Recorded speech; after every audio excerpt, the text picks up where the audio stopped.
Hi. Hello, everyone.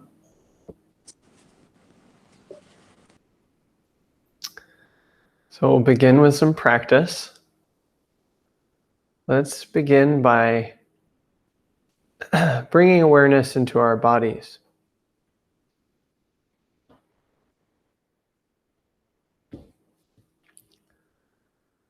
Bring awareness to your body and see if it's possible to feel your whole body at once.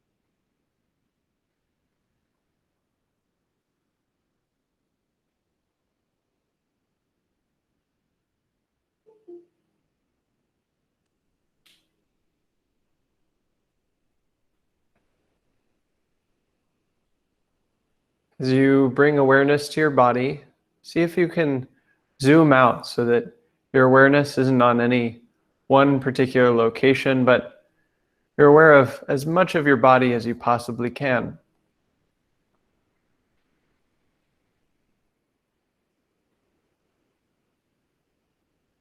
This includes the various physical sensations that may be present in your different limbs.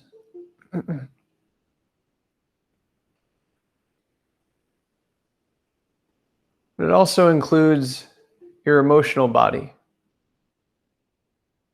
See if you can be aware of your whole body, all the kinds of sensations that are present all across your body. Whether they're physical sensations or emotional sensations. Wherever you may find them, feel your whole body.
Parts of your body might be unpleasant, uncomfortable.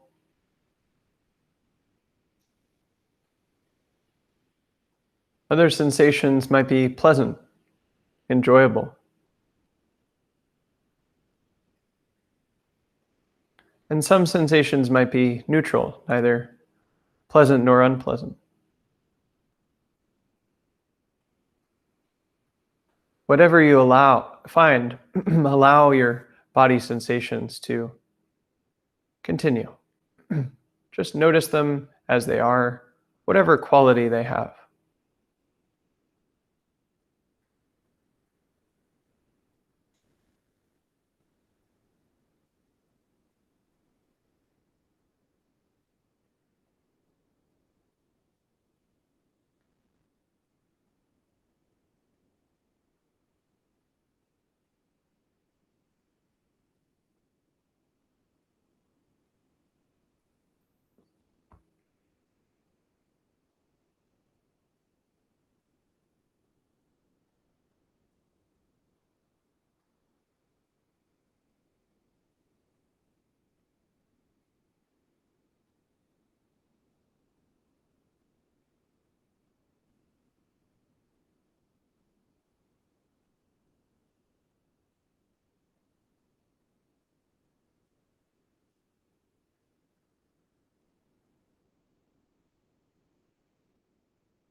As you place awareness in your body, see if you can become increasingly attuned to what's happening for you there right now.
See if you can take your whole body in with your awareness.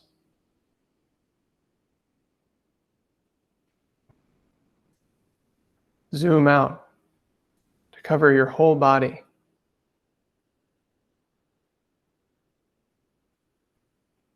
And whatever you find there, allow that.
Stay with this awareness of your body.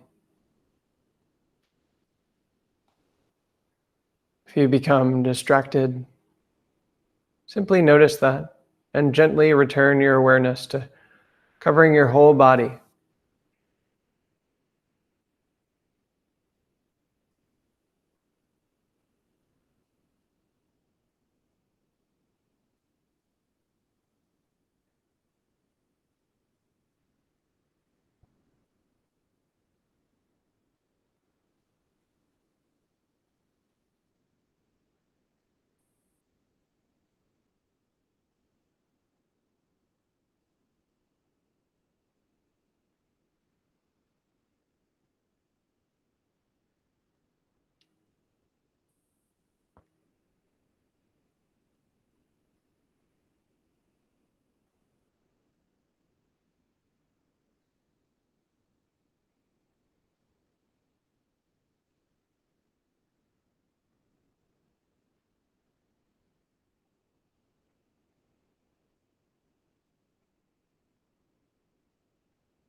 Very good. Nice work, everyone. We'll have a chance to connect now. We'll introduce ourselves, and we can say our names, and also if you'd like, you can say a little bit about what you found in your body today. Maybe it was a physical sensation, maybe it was some kind of emotion, maybe it was something else. But you can tell us what that was like for you when it's your turn. So we'll begin with the people physically in this room here at Oak, and then we'll turn to you, our friends joining us remotely, and then we'll continue. So I'm Tasshin, and I found that there was some fatigue in my body. Hello, I'm Pan. I found that there was a sense of warmth in my body. Hi, I'm Alice. I found low level excitement or anticipation.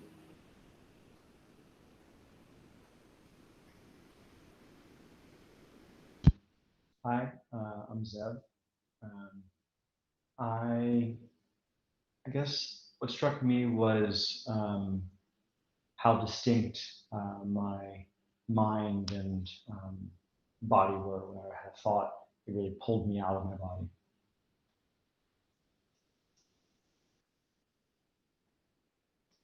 Hi, I'm Christian.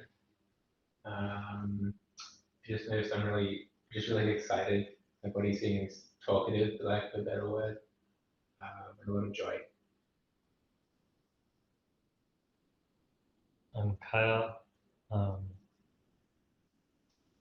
Big tangle in my stomach area, kind of like crushing. Yeah. Couldn't tell if it was lunch or feelings. I think a little bit of both. Hi, I'm Kyle. I was feeling oscillating between tension and release. Lots of various small tensions were coming up in my body, but were pretty readily resolved, which felt nice. It was nice seeing them come and go.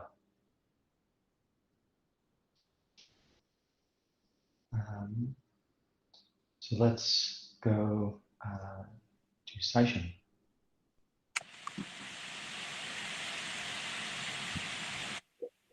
Hi, I'll actually get closer. I'm Tasshin.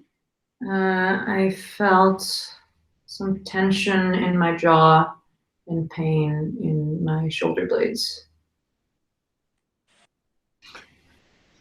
I'm James, and I felt an oscillation as well between when I did zoom out and I felt like I was with my whole body, this tingling sensation through my limbs and all around. But then I would zone in and look at my arm and be like, oh, nice tingle. And then as soon as I would zone in, it would go away. So I felt this sort of tension between striving towards that and this resistance or inability to actually make it happen.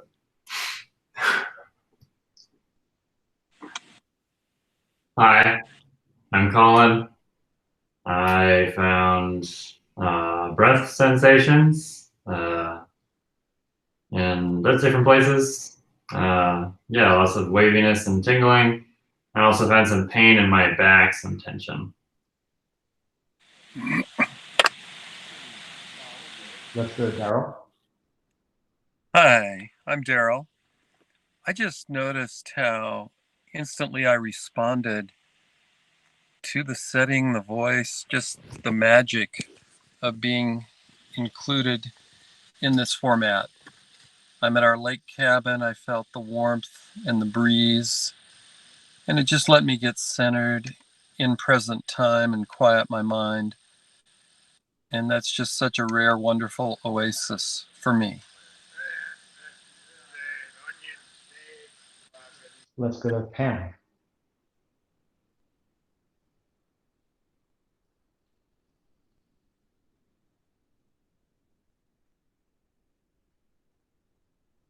There it is. Sorry, it's a new version, I guess. I'm Pam, and I felt the breeze, which was really nice. And like Daryl, I felt an excitement of being here, and a little face popped up in Christine's screen right before we started, and she delights me. So I got to feel that delight of seeing her, and just so special that a 5-year-old would see her mom and me meditating. I just love it, and I love her, so really glad to be here. Let's hear from Christine.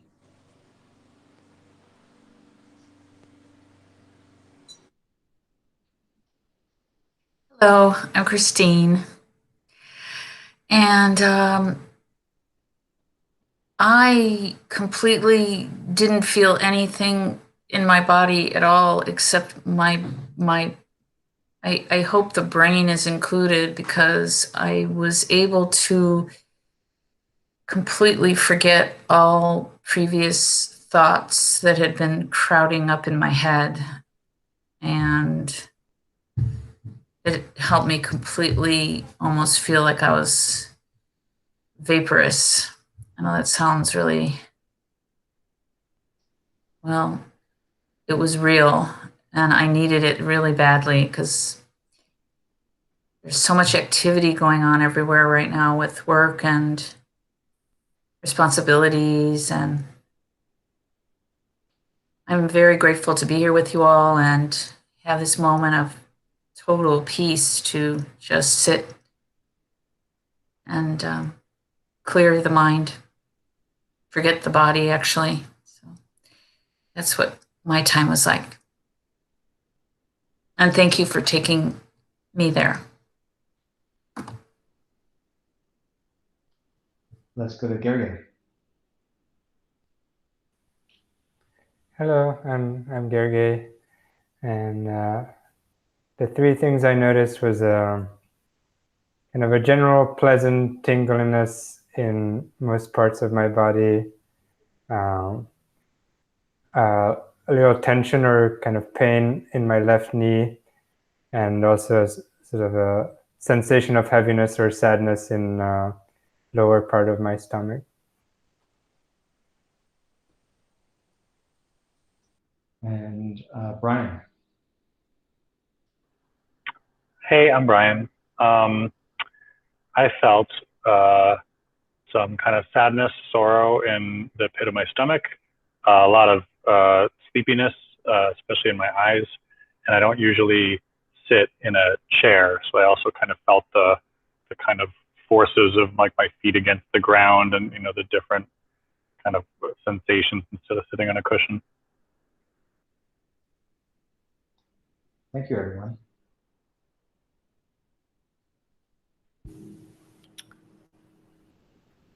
Well, thank you for everyone for sharing. And of course, there are many different reports of what's happening in everyone's body, which is good to know. Different people have different experiences and are coming from different places. But I did hear as well a lot of gratitude for this group and this connection, and certainly feel that myself as well. And in the group here, we're grateful to be sitting with you and connected to you. So thank you for joining us on your Saturday.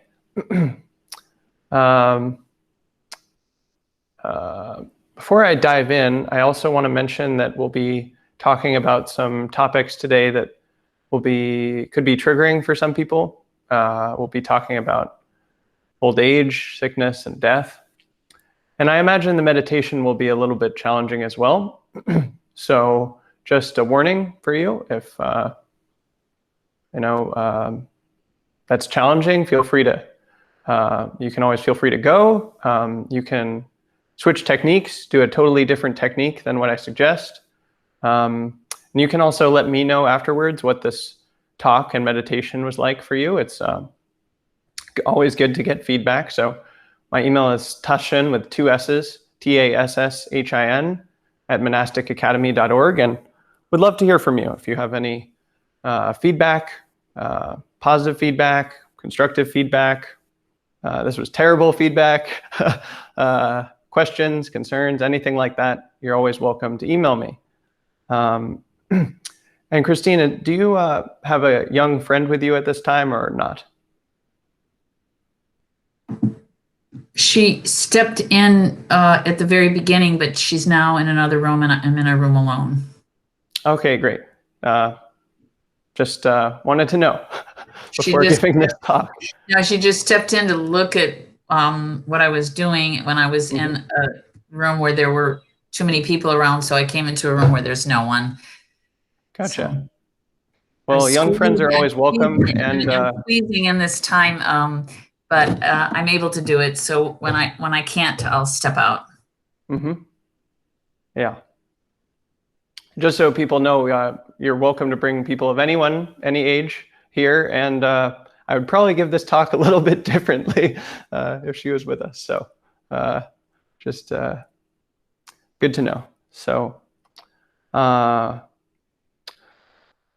for the past weeks, we've been discussing Buddhism as a basis for our spiritual practice, giving context to why we're meditating together, why we would undergo this spiritual practice, why we would make efforts at these different techniques and practices.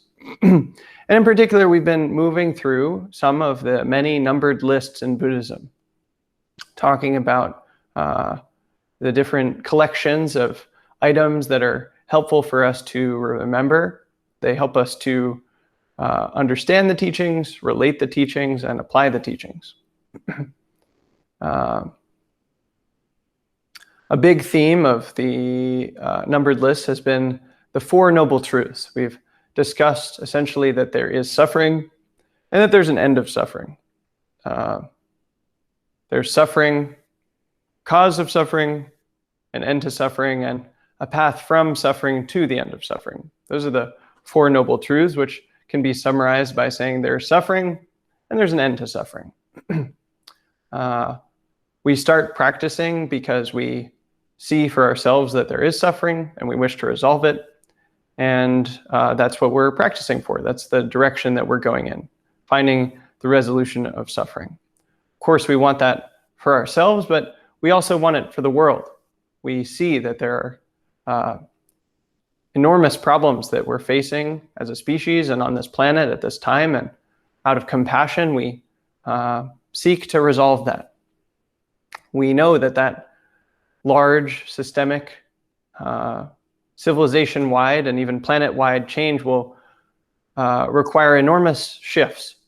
And that starts with our own practice, but we want it to ripple out so that it affects more people than just ourselves.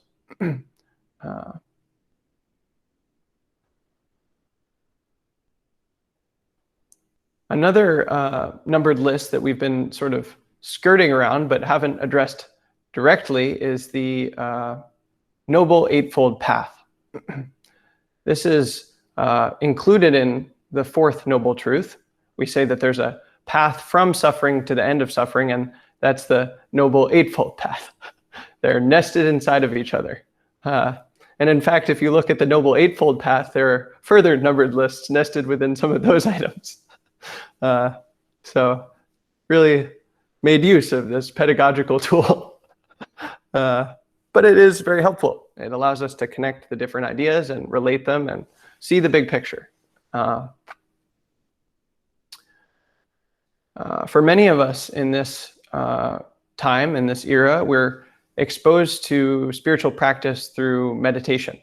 This is a meditation group. We meditate together, and it's common for people to meditate together these days.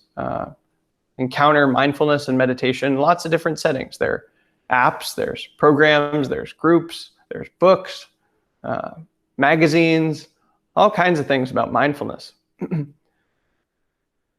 But in the Noble Eightfold Path, mindfulness is the seventh step. It's the seventh step. It's the penultimate step. It's not the first step. And I know for myself, I've taught many different people, and sometimes I teach lay people, kind of like a meditation coach. And the number one problem that people with jobs and families and homes who seek to meditate seem to have is how to establish a practice, how to have a habit of practicing consistently. If you're attending this group regularly, it's good to have a practice at home, not just on the Saturdays that we meet, but also on the other days of the week. But that can be challenging. It can be very challenging to find a consistent rhythm with practice, to even find the willpower to practice. Our willpower is demanded by so many things, by our work, by our families, by our relationships. And with the precious time that we have, it may be hard to summon the willpower to practice, even if we've set aside the time for it. This is a very common problem that my students have had, and something that I help them with. Of course, not everyone has this problem, and there are other problems as well, but it's a very common problem. How do I find the time to sit? How do I make sure that I actually do that? As a teacher, I emphasize consistency. It's very useful to have a daily practice and to ensure that you are practicing with regularity. Something like half an hour a day is very helpful, especially if you're not in the monastic setting. That ensures that you get the benefits over time, that they accumulate and compound. Daily practice is the foundation of something that actually shifts your life. But it can be hard. And of course, it's hard for the circumstantial reasons that I mentioned, but I believe that it's hard for another reason. As I said, that right mindfulness is the 7th step in the Noble Eightfold Path, which means there are 6 steps before it. And to the extent that those 6 steps are established, that you have them in place, then it can be easier to make the effort needed to have a mindfulness practice. But if those 6 steps are not in place, then it's challenging to have a daily mindfulness practice. So what's the first step? You got to start at the beginning. And what's the first step? Well, it's right view, seeing things correctly.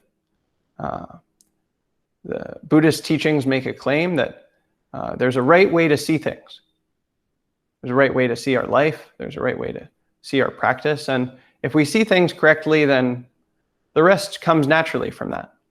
After that, we work on our behavior, the way that we think, the way that we speak, the way that we act with our bodies, the way we earn our money, our livelihoods. From there, we can make effort towards establishing mindfulness and eventually concentrating, entering right samadhi. But all of that begins with seeing things correctly, right view.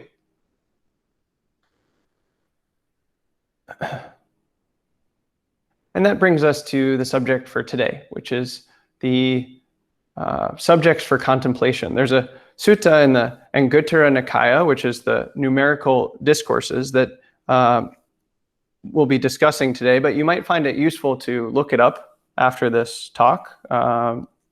If it's interesting to you, it's a relatively short sutta. I think it will only take you about 5 to 10 minutes to read, and it's quite powerful. It's the Upajjhatthana Sutta, or subjects for contemplation.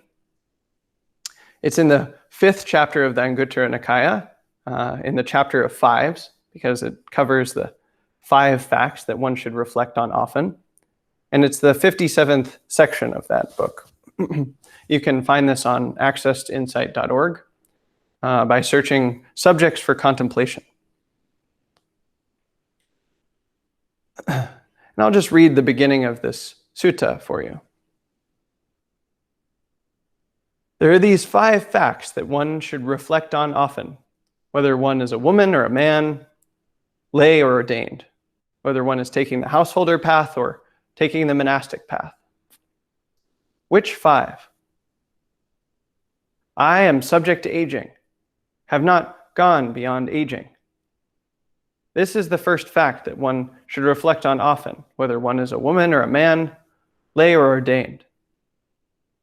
I am subject to illness, have not gone beyond illness.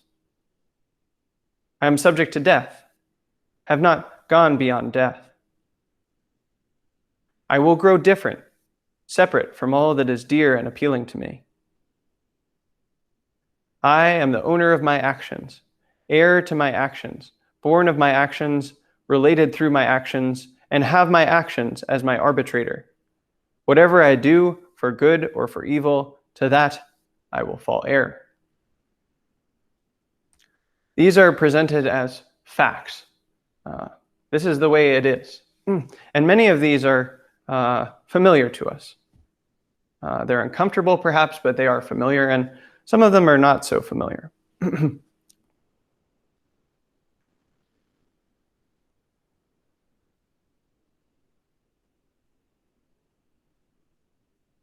The first three facts involve our nature. Claim is made that it's our nature to grow old, it's our nature to get sick, and it's our nature to die. Everyone dies, and in that process, most people age and most people encounter sickness. Of course, you could die before you become old, and you could die without getting sick, but most people will age and most people will encounter sickness. And in any case, this is our nature. These are presented as facts that we should reflect on often. And that's a reasonable claim, even if it's uncomfortable. It's familiar to us. We know everyone dies. We may or may not look at that frequently. We may not be familiar with the fact that we ourselves will die, but we know everyone dies.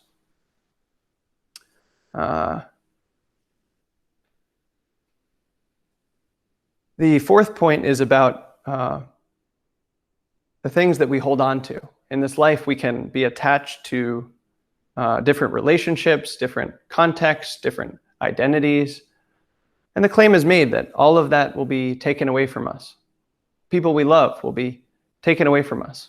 The objects we own will be taken from us. The identities we create for ourselves in this life, in this civilization, will be taken away from us as a natural byproduct of aging, sickness, and death. All of that will be taken from us.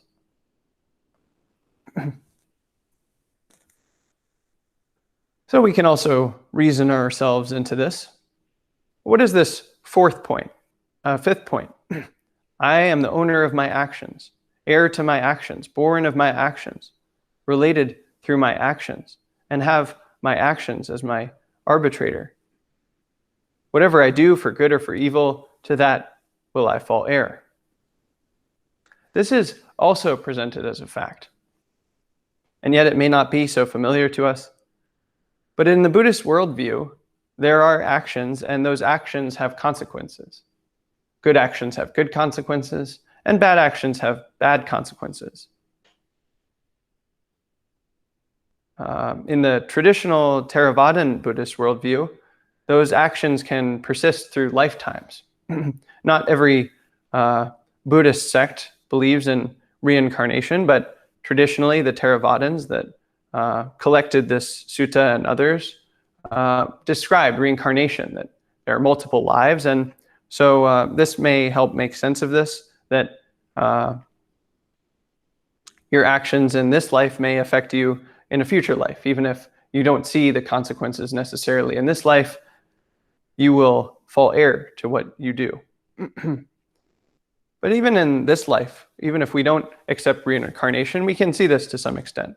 If you look back on your life and the choices that you've made, the actions you've taken, you can perhaps see that those actions have consequences. You make this choice to do this thing, and then certain things follow. You decide to marry someone, for example, and then your life is changed by that. You decide to take a certain job. Sometimes it's quite small. Even a small action can have enormous consequences. Something that you say in passing to someone could change their life for the better or for worse. And we have that much power. So this is also presented as a fact, that essentially that our actions have consequences. and we will fall heir to them. In other words, what we do matters. What we do matters. So these are the 5 facts that one should reflect on often, that we're subject to aging, that we're subject to illness, that we're subject to death, that everything and everyone that we hold dear, that we love, that we're attached to, will be taken away from us, and that what we do matters, that our actions have consequences. If we recognize these as facts, which is how they're presented, and we reflect on them often, then the rest of the Noble Eightfold Path has a foundation. It becomes easier to make behavioral changes. It becomes easier to make changes in our livelihood so that we earn our money in a way that's wholesome. And then it's easier to make effort. This is the 6th step, right? Effort. And from there, we can have a mindfulness practice that leads to concentration and ultimately awakening, the escape from suffering. All of that starts with seeing things correctly, seeing things with right view.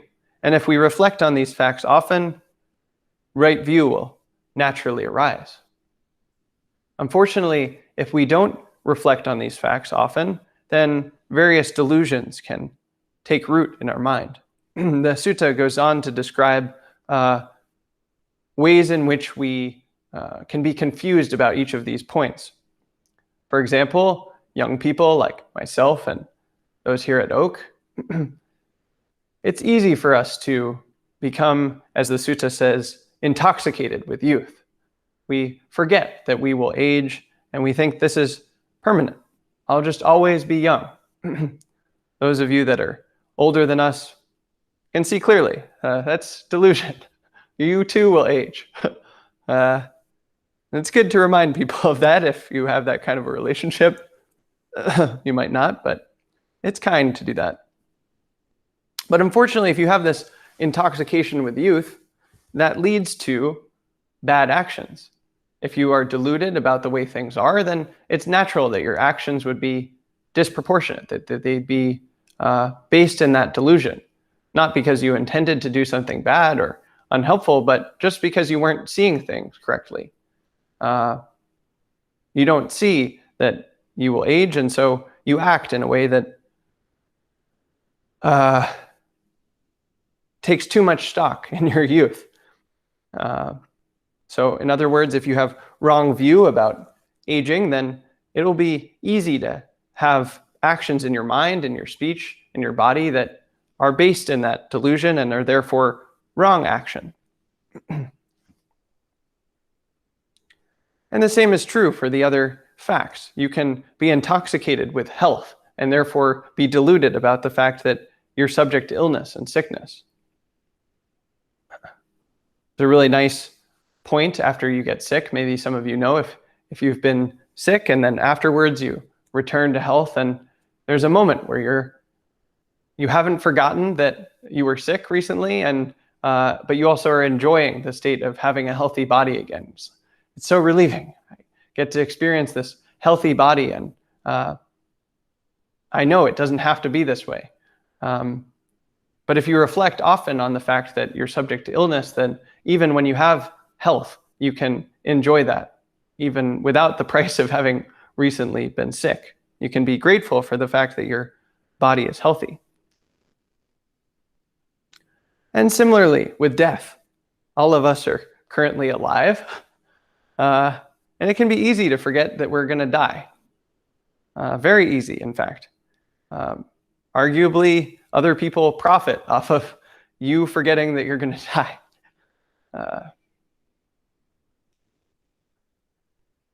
So this also can be an intoxication with life, a delusion based on forgetting that you will die.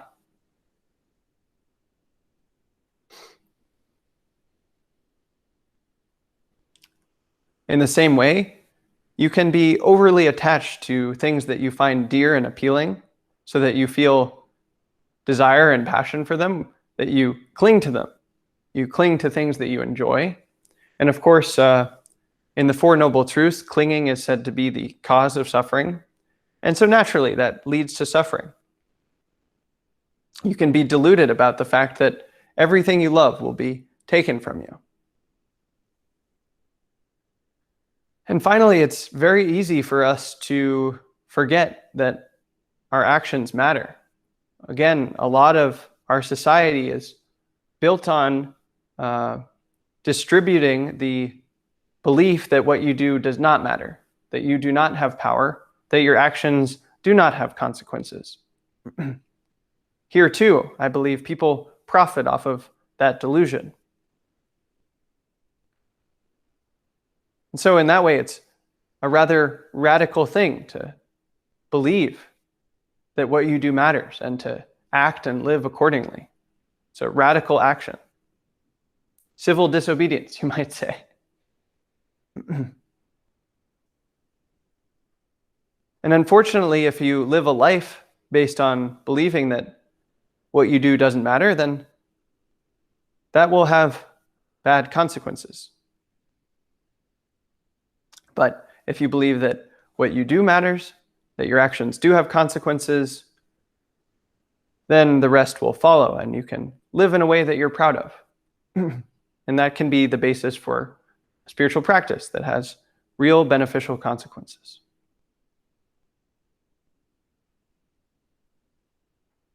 So it's worth looking at these facts, worth looking at whether you agree that they're facts, and if not, considering that carefully, because you might be wrong. You might be wrong. And it's worth having the humility to accept that and look closely at it. But if you look at these facts and agree with them, then they can be the basis of a spiritual practice that truly transforms your life. And just to give a banal example, if you remember, for example, that you're going to die and you bring that to mind often, along with these other facts, then it starts to make sense to practice mindfulness. It's not so hard to motivate yourself to have a daily practice if you're remembering, yes, I'm going to die. Because mindfulness and meditation can be considered to be preparation for dying. Of course, they don't make much sense if you believe I'm just alive and I always will be alive. It doesn't make so much sense to practice mindfulness and meditation from that perspective. Sure, it might reduce your stress or something while you are alive, but I'll just always be alive. And so I don't need to prepare for this death thing you speak of. But if you know and acknowledge and frequently remember that you will in fact die, then you can see mindfulness and meditation from that light, and it becomes easier to motivate yourself to practice. I'm preparing for death now. I need to set aside 30 minutes of my day, of my life, to prepare for dying. Please don't bother me now. This is the time that I'm preparing for death. It can really be like that.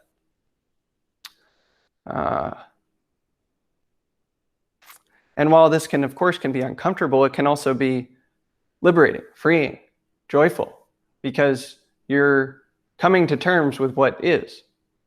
You will die, and accepting that can be the basis for a full and rich life.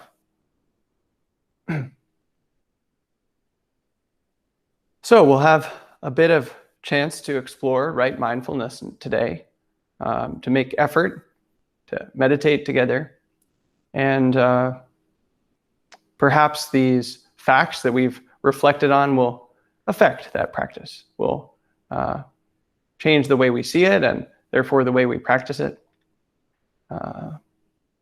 Give us a context for the work that we're doing together.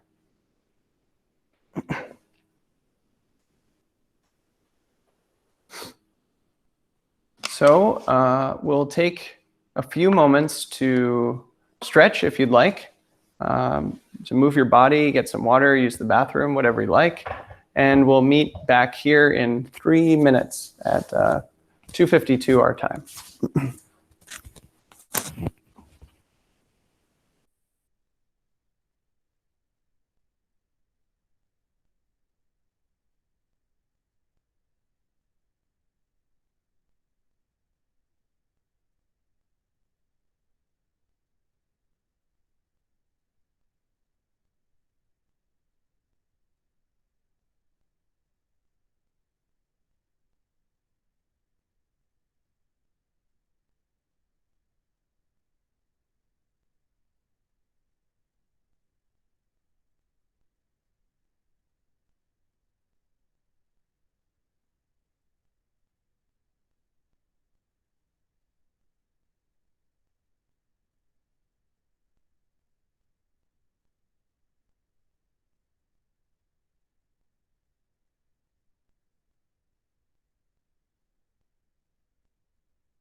Once again,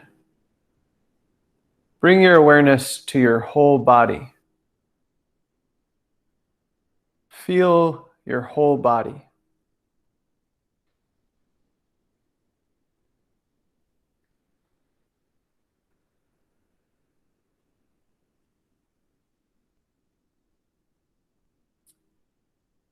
Allow your awareness to encompass the entirety of your body, both spatially and qualitatively, noticing any kind of sensations that are present in your body.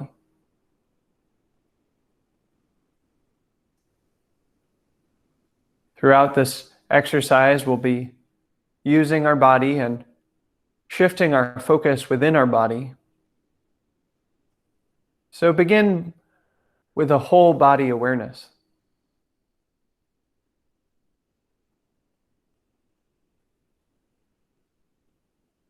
It's as if you're saying hello to your body.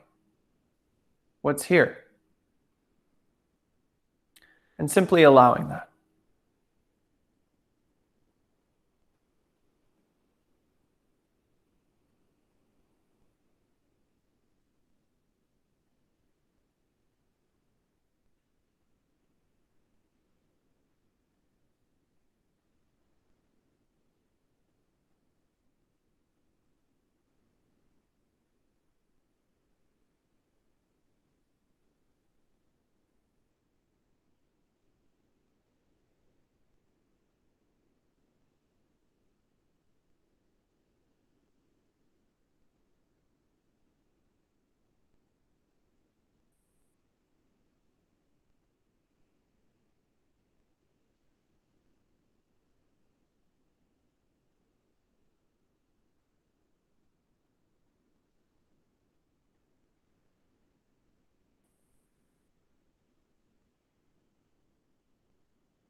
Establish yourself in this body awareness.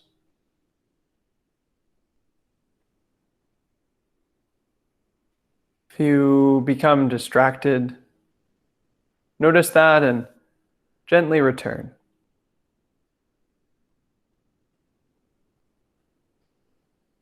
On the other hand, if you're able to stay with the body, then continue that and enjoy it.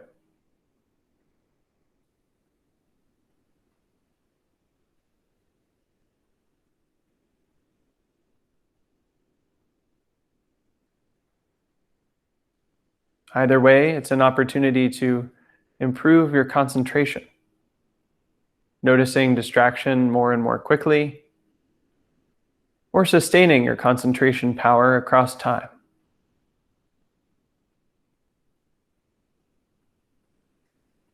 Use your whole body to establish concentration.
Very good.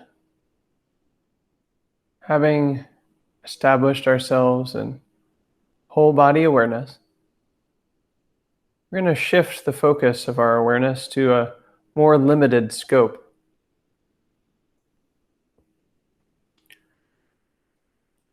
Bring awareness to your emotional body. In order to do that, place your awareness in your face, your throat, and your chest. Chest and stomach area. Feel the region of your body covering your torso and head. And allow yourself to connect to what's present in that location at this time.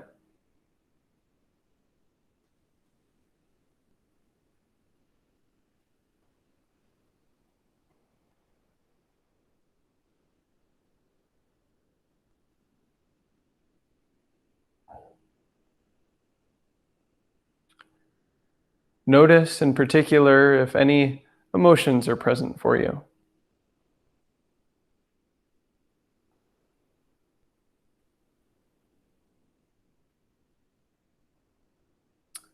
You might feel happy, which can sometimes manifest as a smile or sensations in that area. You might feel sad, perhaps a teary sensation around the eyes. Might feel angry, noticing your jaw clenching or pressure in your heart. Maybe there's some fear, which might show up in your stomach area. Perhaps there's a different emotional experience happening for you right now. And perhaps there's no emotional experience happening for you right now. In any case, be attuned to what's present for you right now in your emotional body.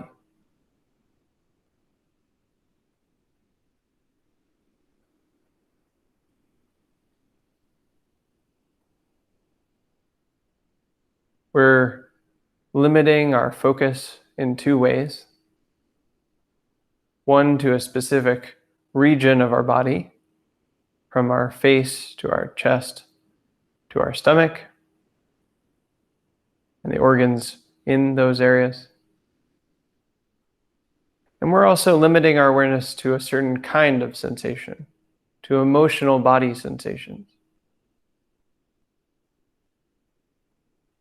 See if any emotional body sensations, including no emotional body sensations, are present for you right now.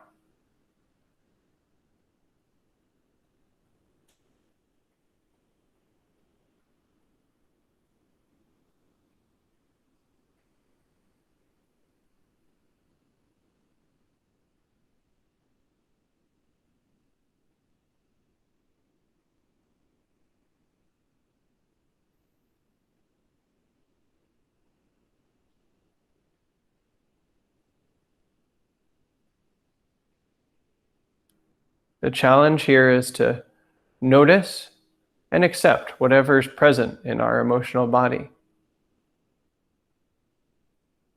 There may not be much going on. So, no problem. Just notice that and allow that.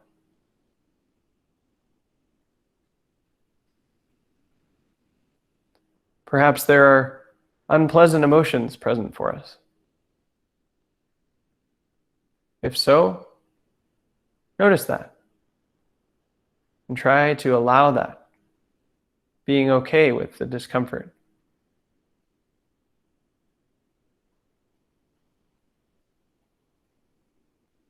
And there may be pleasant sensations, pleasant emotional body sensations. If so, notice those and savor them, allowing yourself to enjoy them.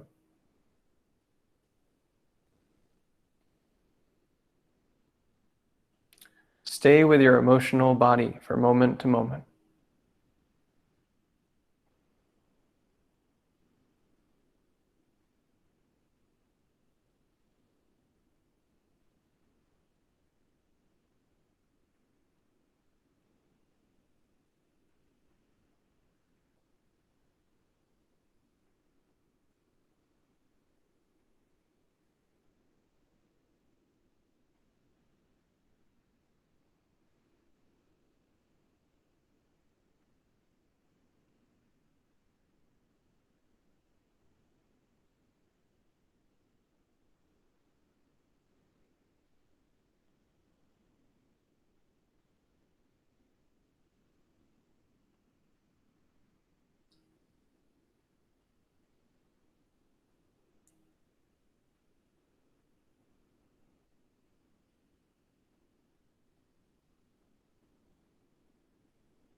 This technique of noticing and allowing the emotional body sensations to arise, be acquainted with them, is an excellent chance to cultivate equanimity.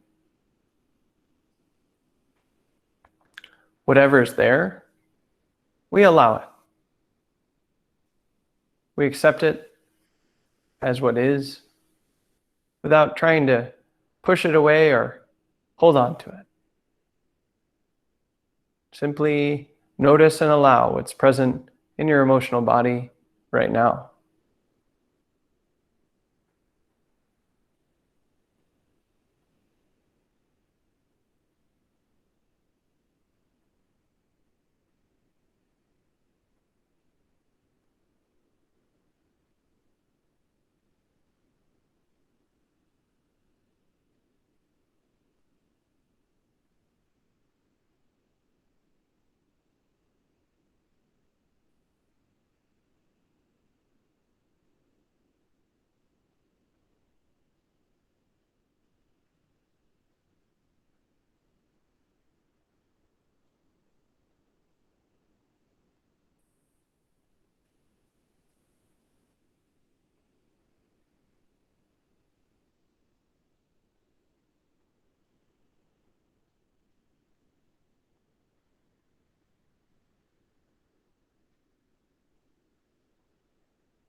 Once again, if you become distracted, simply notice that and gently return.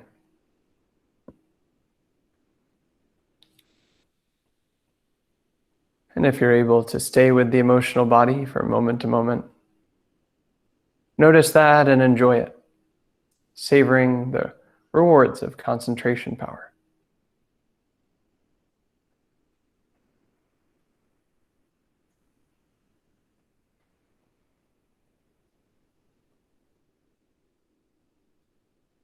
In any case, continue to feel your emotional body from moment to moment.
Very good.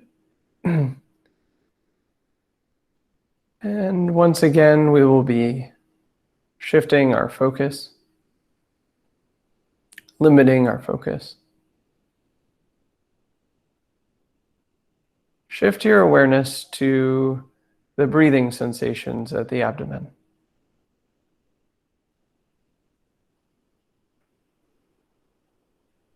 Feel the sensations of breathing associated with that process. Noticing the inhale and the exhale, the rise and fall of the abdomen as clearly as you can.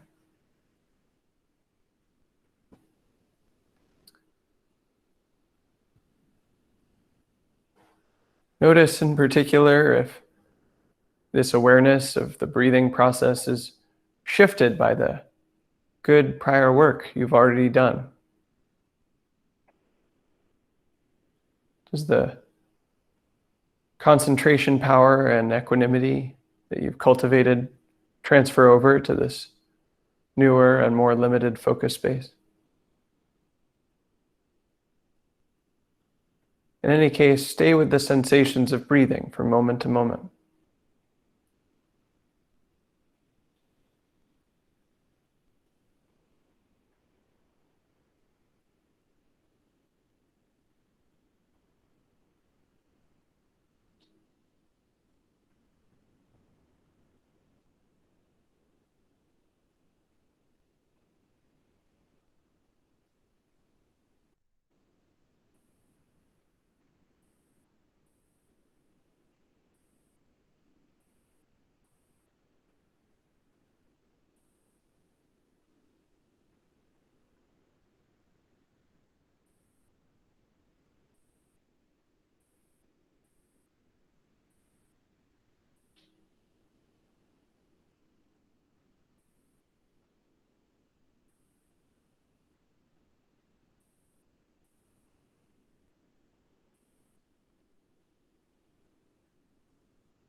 Following the breath is an opportunity to cultivate sensory clarity,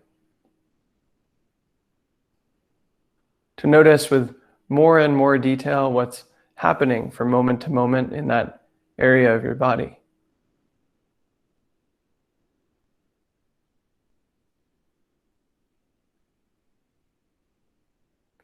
Stay with the breathing sensations and allow each moment to clarify what's actually happening now.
Great work, everyone.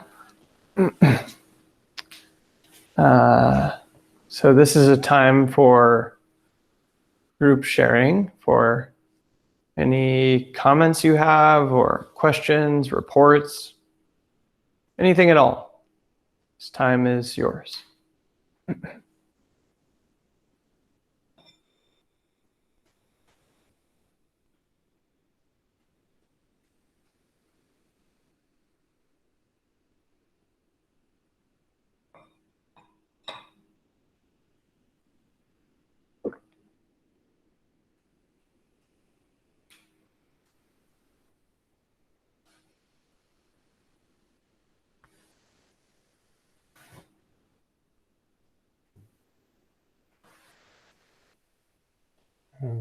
I could start. There are two interesting things I noticed for myself. One of them was when focusing on the emotional body. I think that's a thing I'm a lot less familiar with as compared to focusing on the physical body. And so I was using the physical body as a starting point, namely to use certain physical sensations to identify the emotional aspects of it. But then one thing that was interesting is that I think it kept sort of changing over time. And I certainly had a feeling that I didn't have a mastery to kind of follow along with the changes. I had to kind of step back and go back to paying attention to the physical sensations to kind of come back to the emotional side of it, which I thought was interesting. I thought for me, when there are changes in the physical body, it was a lot easier for me to stay present and be aware of the changes. But for the emotional body, it was harder to keep that sense of continuity. And I guess, so the second thing I noticed was also regarding the sense of continuity, which is something I hadn't really noticed before. And I think it had to do with sleepiness, that I was maybe not fully completely awake, and then I noticed these little glitches in my experience. Just there's kind of very noticeable discontinuities where kind of everything else, while I managed to maintain the concentration, was like very smooth and continuous, and occasionally there were little glitches that I noticed, which I thought is kind of a fun experience to be actually noticing that. And I think they were, probably a fraction of a second when they were happening, just maybe a little lapse in the awareness. But I thought it was a very interesting thing to be actually able to notice them.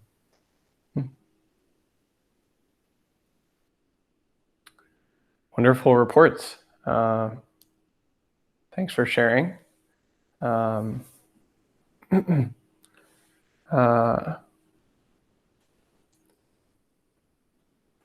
it can be hard to get acquainted with the emotional body.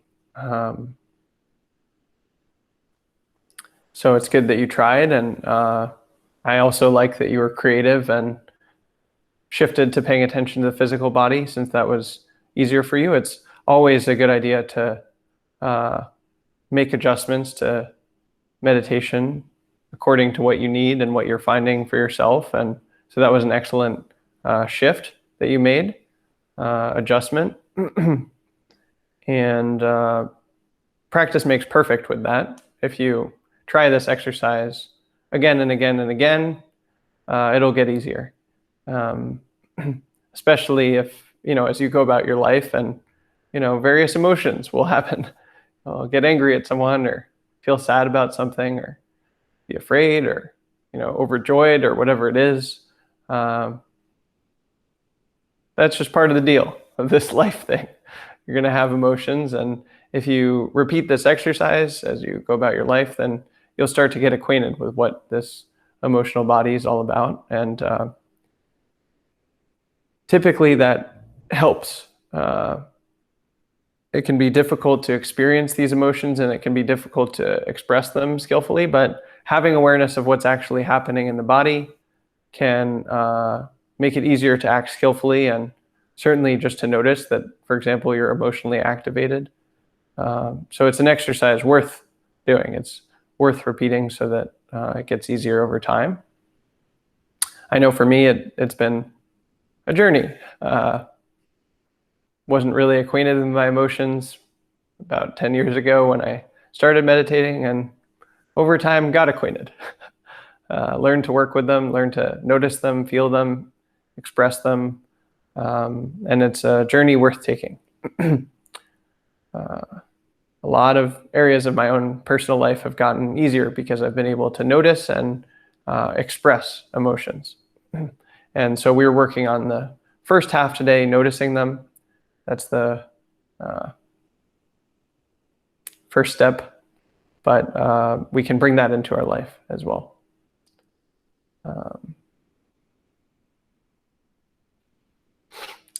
As far as the second point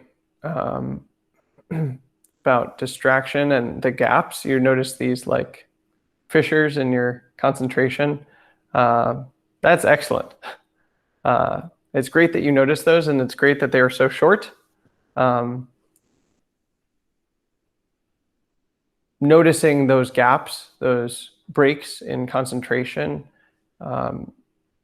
helps us to go towards having more stability of focus, having a more stabilized attention, and paradoxically, noticing distraction, frequently noticing distraction, quickly noticing distraction, and learning to work with that is the path to concentration.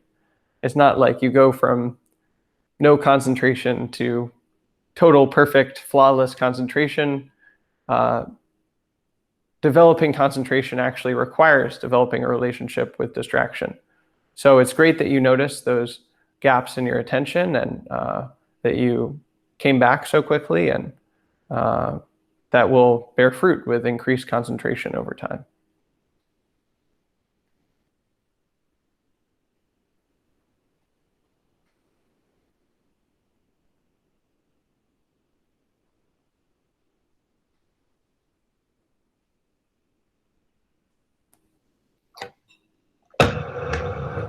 James here. I had one experience really stick out that sort of related to the talk you gave before. I noticed when I was meditating on the whole body, I have a pain in my back and my spine, and I believe I may have damaged it recently doing some exercises, and when we switched to the emotional body, I realized how a good bit of the emotions I was feeling was related to that and that pain and how I was relating to it. And like resisting that reality of the fact that I have this injury in my spine, and that I'm subject to illness and injury, and that hopefully it's something that can heal, but maybe it's not. I mean, my spine is subject to permanent damage if damaged, and that's not something I'm beyond. And so, sitting with that emotion and really recognizing how I was feeling about it, that started to shift. I guess a word that comes to mind is equanimity. I was thinking about just realizing that, oh yes, I am subject to this. This is something that is real. I could have low-level sharp pain in my back forever. That's not the worst thing that could happen. Maybe it heals, maybe it doesn't.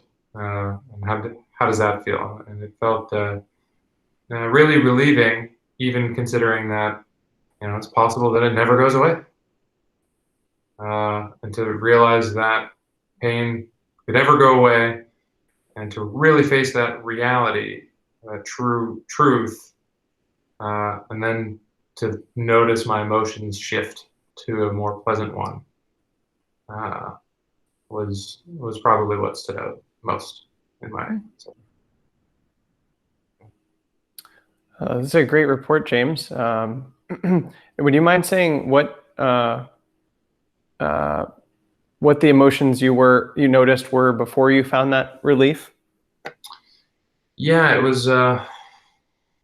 There's definitely agitation, frustration, almost like I would say anger. I felt angry that it was there and I couldn't get rid of it. It was just, and it's been there for days, and there's been this low-level aggravation about it. Yeah, that makes sense. Well, it seems helpful then that you were able to start with the physical body and the whole body awareness, and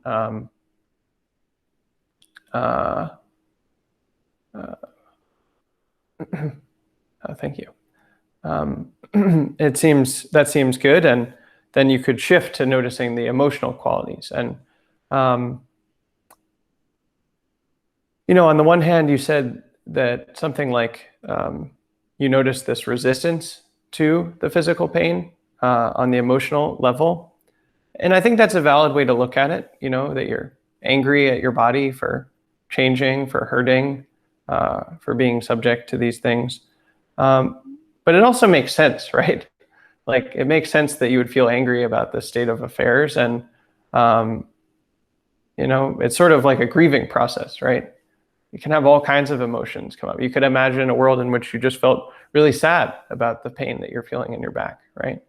Or afraid, right? You could feel afraid. And any of those would be fine and would make sense. The emotional body has a logic and a reason all its own. It's not irrational, it's just not logical. It has a different kind of reason, and it makes sense that you would feel angry about it. And coming to terms with that anger, noticing it, feeling it, allowing it, I think is what allowed you to shift into a more pleasant emotional relationship, namely the relief. Because you were acknowledging, hey, I feel angry about this. This is making me angry. I'm angry that I'm hurting. I'm angry that I don't know what's going to happen. I'm angry that my body is subject to change. That is frustrating. And because you allowed that to arise and to experience it fully, I think that's what caused the relief. I don't think it was that you were angry and came to terms with that being bad and then just stopped doing it. I think you listened to yourself and felt what was arising for you. So maybe that'll be a slightly different way of looking at it. But in any case, I'm very glad that you felt relief and felt maybe a more comfortable relationship to this change that's happening in your life. That's excellent. So thanks for your good work.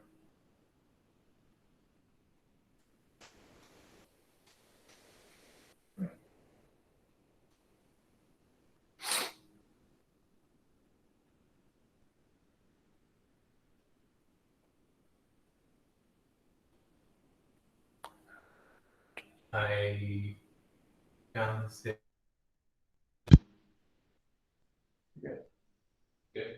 Found it very, very pleasurable.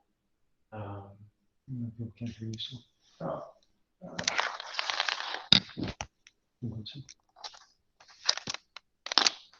How's this? Can you hear me now?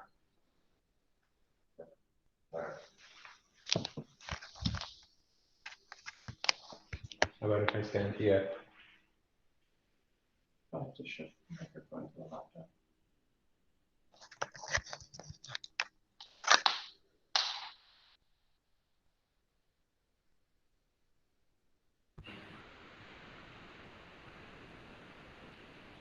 Hi everyone, sorry about that. I'm standing closer to the computer now. I see nodding faces.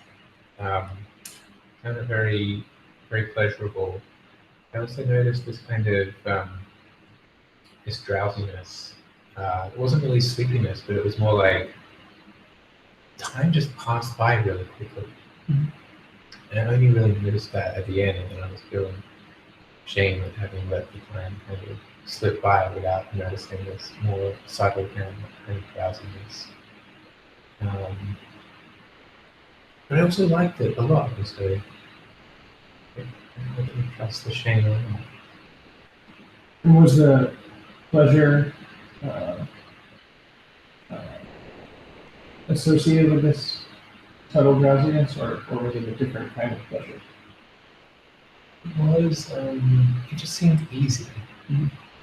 There wasn't any pain, I didn't experience any difficult emotions. It was just nice in that respect. So it was nice in general, the whole thing, and there was this not sleepy form of illness, we'll call it.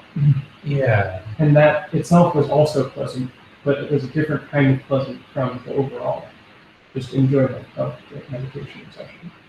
Well, I didn't notice this drowsiness until the very end. I noticed that I just had a sense of time having passed by very quickly. And I noticed that at the end, and then I felt shame at that point, which was unpleasant.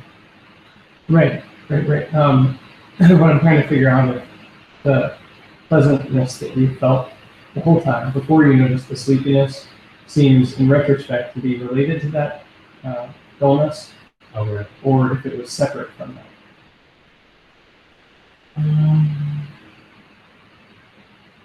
It was separate from it. So you're enjoying it overall, and then this dullness arose, and that also had a bit of a pleasant quality, and then you felt ashamed, and of course that felt. Yeah. Okay, great. So it's excellent that you enjoyed it overall. It's excellent that you noticed this subtle form of dullness that's different from drowsiness. There is drowsiness, that's a thing, but then underneath that there can be this more subtle form of stupor, which is dullness. And the tricky thing about this is it can actually be quite pleasant. It's this sort of numbing agent in our mind. It sort of dulls us to our bodies, our experience. It makes time go by very fast, as you reported, which can be nice, but it's a little bit like a anesthetic. And it's not particularly useful for, say, increasing sensory clarity or increasing concentration power or increasing equanimity. It's just kind of a numbing agent.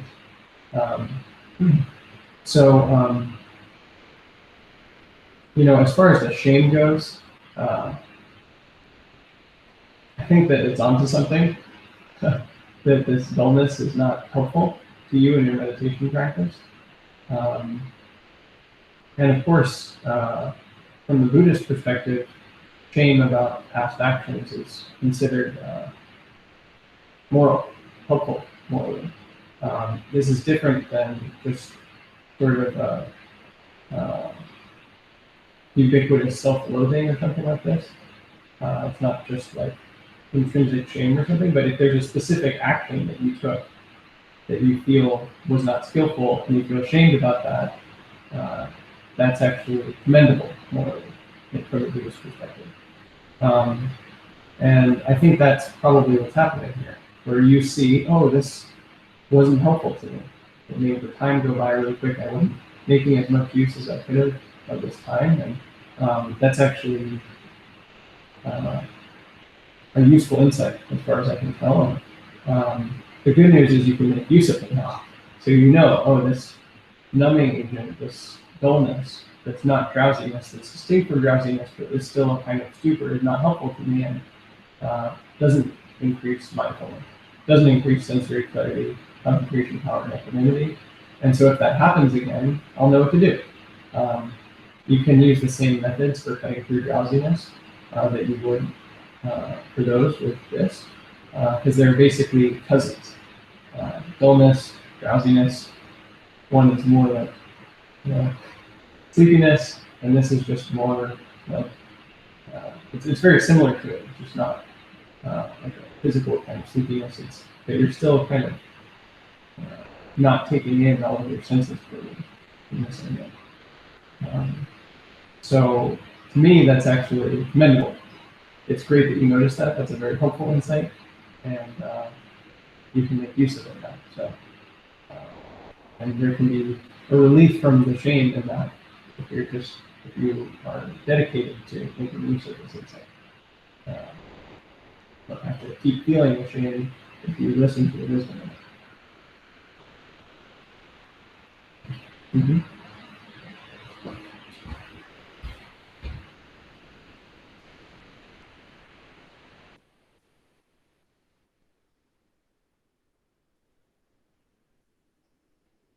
Any other questions or comments or reports?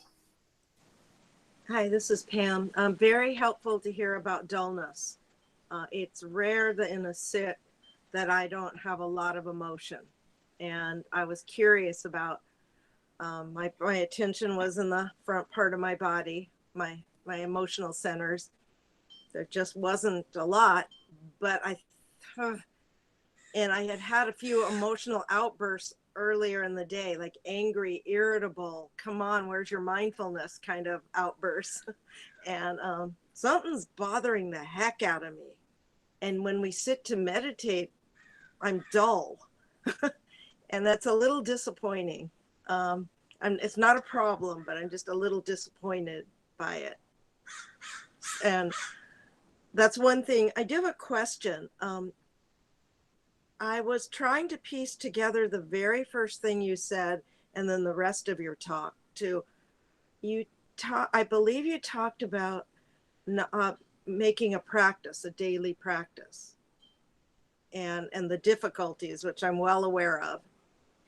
And still in my mind, thank the person at the end of a long retreat who said the right thing to me at the right time. And I was able to seize on that and have meditated every day since. Though then you went through those 5 things to contemplate, which I've heard before, and got all kinds of pleasant sensations from a person that used to read those every week when we sit. And is there a relationship between what you started with and the bulk of it? I'm curious. Great. Yeah, great question. So the first thing to say just about the meditation is there's a use to, again, listening to your emotional body. This is kind of what James was doing, listening to his emotional body. And if you listen to your emotional body in the way that we practiced, or there are other ways, of course, as well, but if you take that seriously and listen to it on its own terms, there can be shifts in the emotional body, and then that can make it easier to concentrate, to say, pay attention to physical body sensations using mindfulness. So on the other hand, if you sort of ignore and override and repress or just move through emotions, then various distractions, including dullness, can arise. It can be hard to focus. And so some of you may have noticed that if you pay attention to your emotional body for a little bit, it can be easier to concentrate after that. It's not necessarily going to be the case for everyone, but that's often the case for me, that if I listen to and sort of take care of my emotional body, then I can concentrate. And if I ignore that and just go straight for, say, focusing on the breath, then it's easy to be distracted. It's easy to have my mind be all over the place. So some of you may have noticed that, and that can be a helpful skill.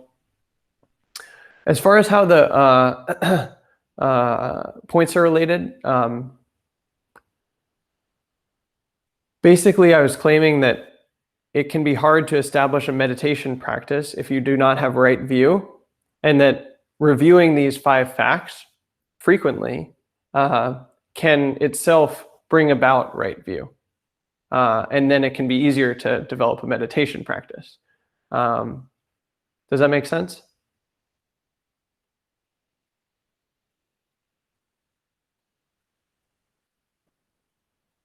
Great, great.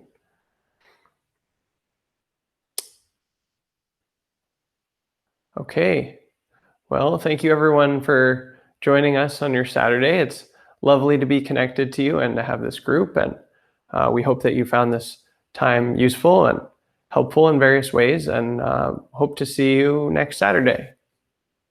Take care, everyone. Thank you.